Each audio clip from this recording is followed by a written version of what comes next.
नमस्कार, मी Sheetal Santosh Kamble, Riyansh private limited या कंपनीमध्ये आयुर्वेदिक सल्लागार म्हणून काम करते. ह्या आमच्या नानी आहेत. यांना मी 15 दिवसांपूर्वी आपलं अमृत ज्यूस दिलं होतं. आज आपण त्यांच्याकडे आलेलो आहोत. आज आपण त्यांनाच विचारूया की 15 दिवसानंतर त्यांना कसं वाटतंय ते. नमस्कार नानी. तुम्हाला आता अमृत ज्यूस तुम्ही घेताय, तुम्हाला ह्याच्या अगोदर काय त्रास होता आणि आता तुम्हाला कसं वाटतंय ते जरा सांगाल का? डॉक्टरांनी आम्हाला ते म्हणजे ते हे औषध घ्यायच्या आधी 3 वर्षापूर्वी सांगितलं होतं पोटाचा तुम्हाला त्रास आहे. तर ती कसं त्याच्यावर काय प्रक्रिया होणारच नाही असं आम्हाला सांगितलं होतं. तरी पण आम्ही आपलं गोळ्या औषधावर चालू ठेवलेलं. पण नंतर ही ज्यूस चालू केलं ते 15 दिवसात व्यवस्थित फरक पडला. अच्छा.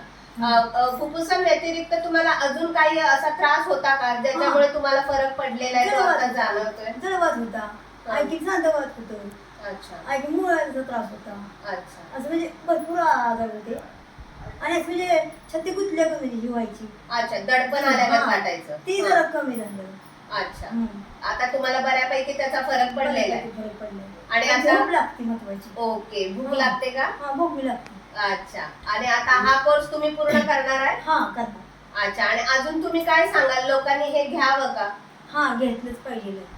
आणि पहिली गोष्ट एक सांगायचं आहे, त्यांना ऑक्सिजन लावायला लागत होता, तो आता पूर्णपणे बंद झालाय.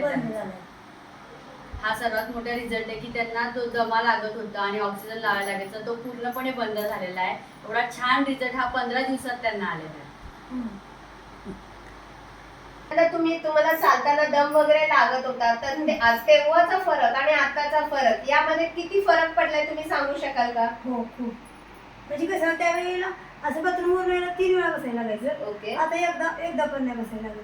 अच्छा, बाथरूम मध्ये जरा कळी निघते, आवाळी आलं तरी जरा कळ निघते, म्हणजे ही निघते. अच्छा, म्हणजे पहिल्यांदा तुम्हाला आभाळ आलं तर त्रास व्हायचा, आता तुम्हाला अजिबात त्रास होत नाही त्याचा. अच्छा, आता तुम्ही घराच्या पायऱ्या वगैरे चढू उतरू शकत आहे का? हो, पहिल्यांदा तुम्हाला उतरायला त्रास व्हायचा का? त्रास व्हायचा. ओके, ठीक आहे. मग आता तुम्ही बऱ्यापैकी तुमचं घर वगैरे सगळं काय फिरू शकता? हो. अच्छा, मग पहिल्यांदा जेव्हा तुम्ही ऑक्सिजन प्रत्येक ठिकाणी लावत होता, म्हणजे आता तुम्ही बाथरूमला गेलात तरी लावायचा, आंघोळीला गेलात तरी लावायचा, मग आता तुम्ही तसं करता का? बिना ऑक्सिजनचं तुम्ही राहू शकता का? हा, असं वाटते, म्हणजे मनाला हे आहे ना, अच्छा, त्यामुळे राहू शकते. अच्छा. आता आज किती दिवस झाले की तुम्ही बिना ऑक्सिजनच्या सर्व्हाइव्ह करताय? 3 दिवस झाले तसे. 3 दिवस झालं तुम्ही बिना ऑक्सिजनचं राहताय. तर बघा सर्वांनी की आपण या नानींना फक्त 15 दिवस झाले ते अमृत ज्यूस चालू केले आणि त्यांच्या शरीरात हा मुरलेला आजार, अक्षरशः डॉक्टरांनी सांगितलेलं की त्यांची फुफ्फुसं कामच करत नाहीये, त्याच्यावरती ह्या आपल्या अमृत ज्यूसने इतका चांगला इफेक्ट फक्त 15 दिवसात दाखवलेला आहे.